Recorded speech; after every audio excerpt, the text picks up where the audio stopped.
Hi everyone, welcome to Otaku Saga. I'm DK. I'm Rizzo. And I'm Zero, and today in Anime Reaction wants the 4th episode of Steins Gate.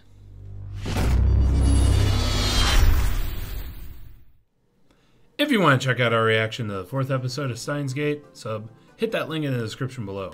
And be sure to give us feedback in the comment section because we love hearing from you. And as always, if you like what you see, subscribe to Otaku Saga. And don't forget to like and share our videos. And thanks for watching. So, on this episode of Steins Gate, let's see. At the beginning, it starts off where it left off, where they get the Daru Subahaka breaks into the CERN database. Yeah, and he's reading the I guess project notes, and yeah, they get the whole human is dead thing. And then I assume he finds the code underneath it, and it looks like it's in hexadecimal. Yeah. But he can't quite crack it. It might not actually be in hexadecimal. I have no idea. It kind of looks like that though, with the letter paired with the number. Yeah. And so he can't crack it.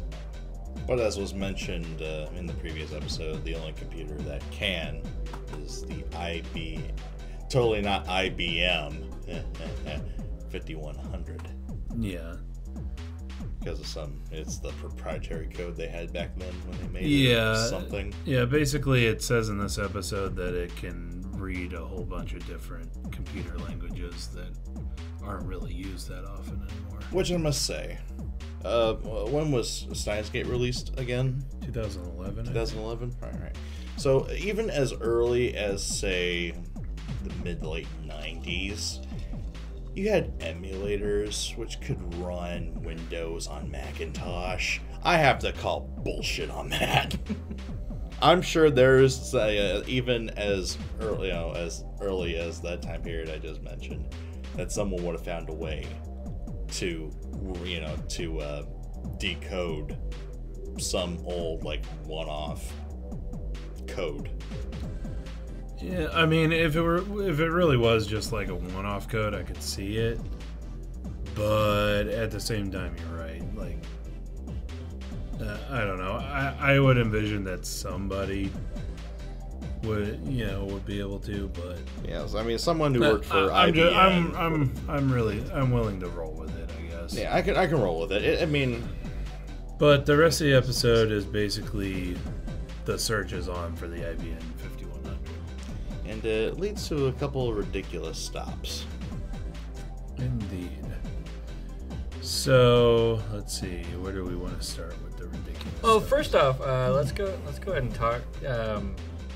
Kurisu finally, or not Kurisu, Ocarine finally messaged John Teeter.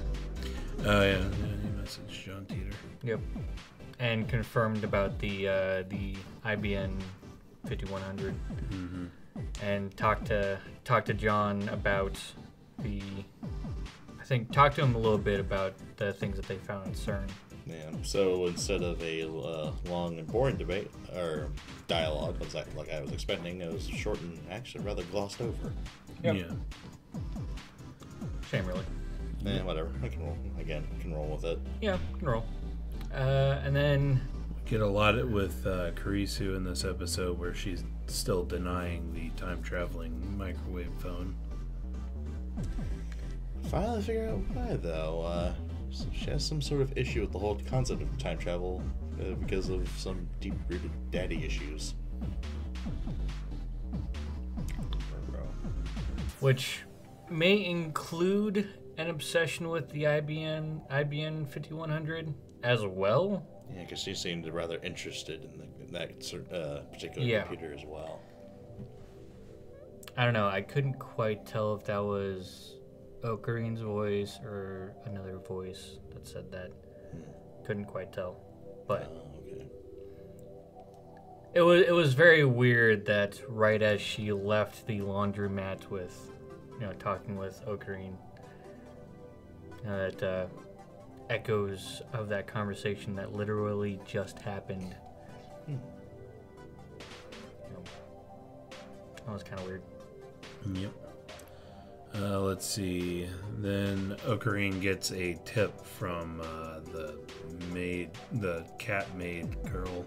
Well, first he gets a tip to go check out the cat maid cafe. Well, okay, so God, what's her name? Mayuri? Yeah, Mayuri works there. Did it? That's her part-time job apparently, and she gets a tip that that Catgirl maid knows about the IBM 5100. So Ocarine shows up and she challenges him to some sort of like tabletop card game type thing.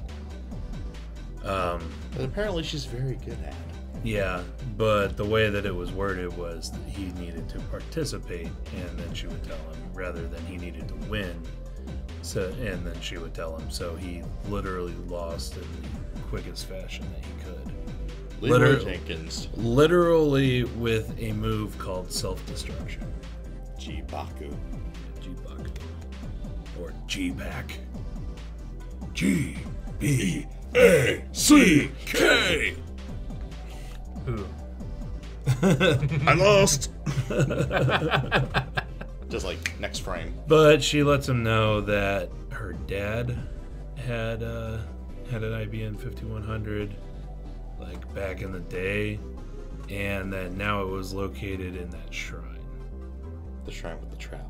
The trap shrine. So we go back to said shrine with Kurisu in tow. Yeah, she calls Ocarine on the phone and bitches him out. Well, calls him probably out of curiosity, because she finds out that yes, indeed, the IBM 5100 could read many other different codes from a source other than Ocarine. Yeah. But so he basically tells her that he's on his way to the shrine. She meets up with him and then bitches him out. Because she's really good at that. And totally has the hots for the trap. I don't know if it's necessarily that, but just it's funny because she doesn't know that he's a trap, and she's like, what was it? You know, he compliments her on her looks, and she's like, "Oh no, you're much more pretty than I am." I just imagine the awkwardness when the no, just Ocarine, perfect response. Ignorance is bliss. It's a dude. It's a dude. It's a dude. Dude. But yeah, Dude. so Yeah. Trap goes and gets the probably high priest of the shrine or something I like think that. it's his father, actually. The father, and they are led over to the IBM 51,000. Yeah, 5100 box.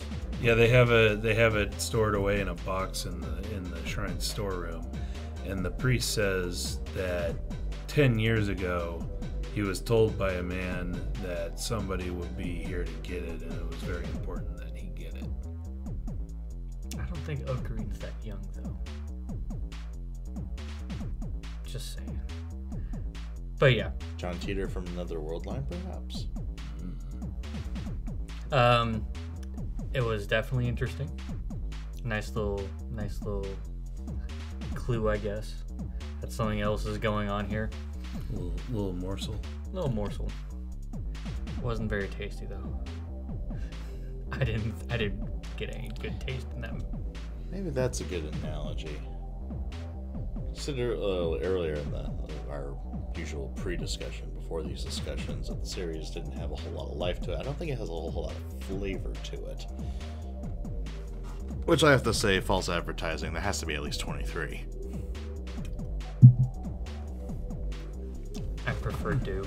Yeah, I don't know. This episode in particular, it was amusing to a point, but it wasn't like super interesting for me. That's true. Like the real highlight for me was the kind of like first of all the sexual and then the comedic tension building up between Kurisu and Ocarine. Yeah. I mean, it's without there's no Tina is practically a catchphrase of Kurisu at this point. Yeah. Get back here. Yeah, all the coat pulling. All the coat pulling. You stretched my shoulder. My God, that's a delicate frickin' hoodie. I know, right? Is she like hanging out without mothballs for like 2 centuries? But yeah, so I don't know.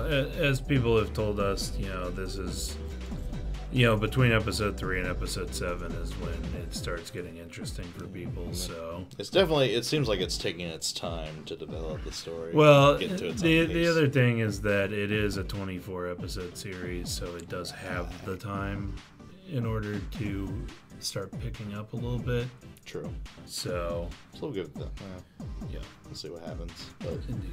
at least it did, again, it tried to establish some sort of connection, the relationship between Kurisu and Ovarian, and then getting that, you know, IBN 5100, getting that plot element kind of into play.